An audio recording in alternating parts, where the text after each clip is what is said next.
De sala ng parlamento at trata e cambio de lei ng electoral e kiesverordening.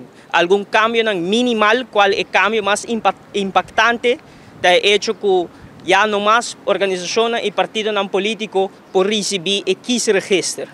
Em cambio, nós temos que ter em consideração que o governo se tem informação aqui na sua disposição. Qualquer partido político que participa numa eleição está iniciar com desvantagem. Por sobre o governo tem uma vantagem de informação arriba a outra organização política que está participando no processo eleitoral. Essa aqui está uma desigualdade de participação no processo eleitoral. Para nós vai ter conteúdo de proposição de cambio de lei que o partido AVP, a fração de AVP, apresentou ayer na sala do parlamento, está netamente para se reporta e se ventana para o governo aqui conseguir usar instituto para prejudicar a organização política.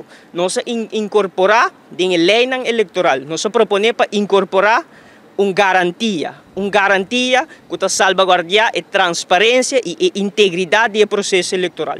Está garantizar que no momento que tem dúvida do resultado, que no momento tem irregularidade, essa que não pode exponer. Nós proponemos um artículo novo da lei eleitoral, artículo 84A, do qual está indicar que no momento que cumpre com certo critério objetivo, maneira hora que tem ernstige bezwaren, que falta ou tem dúvida do conteúdo de voto ou com a declarar voto inválido ou não, que por tem consequência grave para a repartição de assento, que por influenciar o resultado de uma eleição, de um processo eleitoral, automaticamente o Hoofdstembureau e o Electoral Raad meester doen opdracht para assim por vai dia mais revisar toda a carta de votação para assim determinar que realmente está a vontade da comunidade de Aruba.